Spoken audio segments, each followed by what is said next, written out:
visited. Can it live up to 2018's expectations? I mean, it looks pretty good, but the software, hardware, everything plays a part into the device, so can it live up to our expectations? Well, keep watching the video to find out. What's going on, guys? 24/7 Tech here, and this is the iPad mini. Remember this? Remember that time when you're like, I really want to buy this. Oh my god, this is a game-changing device. This is so cool. I feel like I'm the coolest kid in the block right now. Well, this is it, but this is a 2012 tablet, but I'm reviewing it in 2018 to see how it's held up over the years. And to be honest, you all know that you guys know at least one person who's owned this. But without going any further, please drop a like down below and subscribe, because I need all the support that I can, and I do these videos. I spend a lot of time editing, filming, and everything, so it would be really nice if I got some recognition. Yeah, so let's jump right into this. Good things about this iPad. Let's always start off on a good note, and then talk about some of the bad things that it does. If you're talking about design, this is very, very well crafted, to be honest. Coming from the rounded corners, which just feels awesome, to the nice glossy finish of this display, the little silver etching right here, everything looks so beautifully crafted, in my opinion. Everything is in the right place, and Apple really put some nice thought into this, and it really looks pretty good.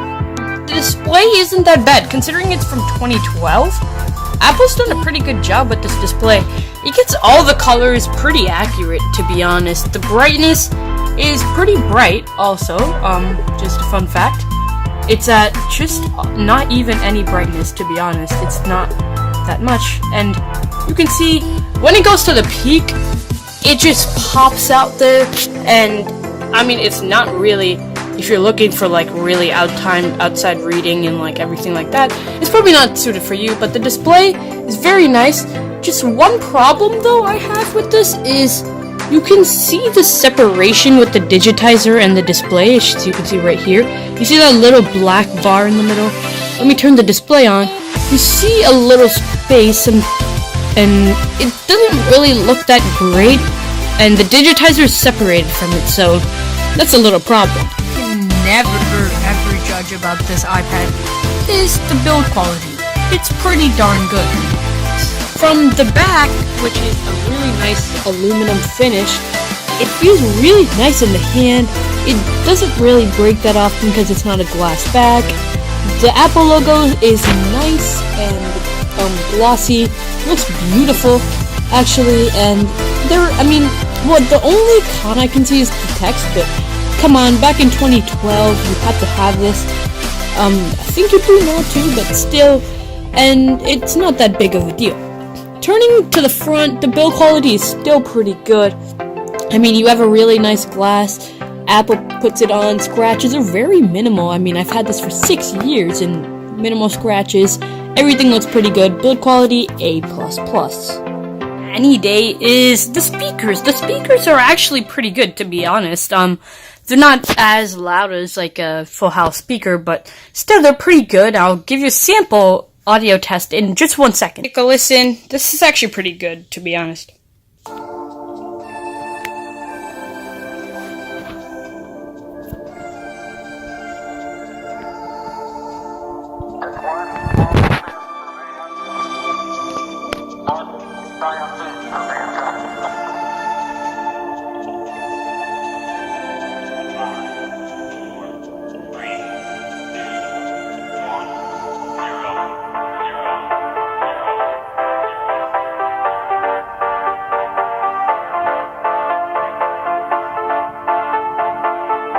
They sound really, really good, guys, and the speakers are something that I actually like, and it's really good. Technology product, there's always some good and there's always some bad. So let's go over the bad that this offers. Start off the cons. We have the bezels. They're not that great, to be honest. I don't like the thick bezels, as you can see right here. They're not my favorite. I didn't pick them, but they sure look ugly in this day and age, and they look unnecessary also, you could say. while the side bezels are pretty well crafted, I mean, they're not that big, but the bottom, the chin bezel, and the top bezel, just not that great. Not that great, I'd say, overall. But overall, I mean, they made the side bezels look good, so you can see right here. But you see this tiny little bezel, and then you go down to like the huge bezel thing going on, so yeah, just a little disheartening. Not bear in mind with this one is the processor.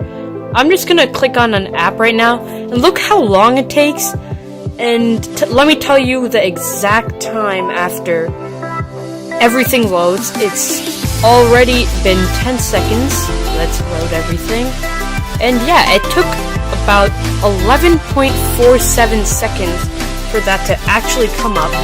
And that's a really long time. Let's look at how good it is to reload things. Back at the home page, now let's see what it, if we reload it, how fast it goes. And it's right on there. It's pretty good at RAM management and everything like that. But you see, it took a long time to refresh everything quickly, so that's a little problem. iPad is rocking an A5 chip with I think 1 gigabyte of RAM and 16 gigabytes of storage. So you really can't expect huge figures with this, but considering Apple's iOS, even that slow, laggy, and an iPhone 4S A5 chip can churn along, but it's very, very laggy and boring. A really cool fact is that this was Apple's longest iPad in their market. What I mean is, this was on their lineup for 3, I think even 4 years, and that's the longest an iPad's ever been there. And that's actually pretty cool, because that's just showing how much Apple and everyone else enjoyed this device, and people were buying it. Like, I bet you even if this device was out today, people would still buy it, and that's pretty spectacular. So this display right here is really bright. It's actually one of the brightest, to be honest. It gets really bright. It's pretty visible outside, to be honest, also. And this display, that's just something that I really appreciate. I mean, you're probably going to use this to watch video content or something like that, and surprisingly, Apple's displays never are usually as really bright, but this one gets pretty good, even though it's 6 years old. Hi guys, this is the end of the video. It's held up okay, I'd say. Not the best thing in the world, but I'll tell you, in the hardware and software departments, coming up soon. Talking about hardware, I would give this device an A for now. It's not the best thing I could say. I'd still prefer a glass back, but still, it looks so cool. And even 2017's iPad Pros pretty much look similar to this. The design has not changed a lot, so I still give it an A. On the other hand, is something else to be talked about, because it's not that great and it doesn't hold up at all. So I give this iPad probably a C+ for software. And nothing more, nothing less. I'd say C+ is overestimating it, to be honest, but still. Hey guys, that's the end of the video.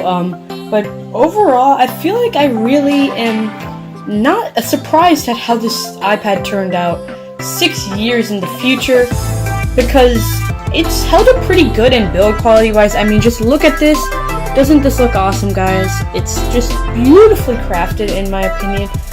But then you turn the power switch on and everything just gets a little shady. But yeah, that's the end of the video. Thanks for watching. Drop a like down below. Comment any suggestions for any videos that you want me to do. Subscribe right up there, and I'll catch you in the next one. Peace.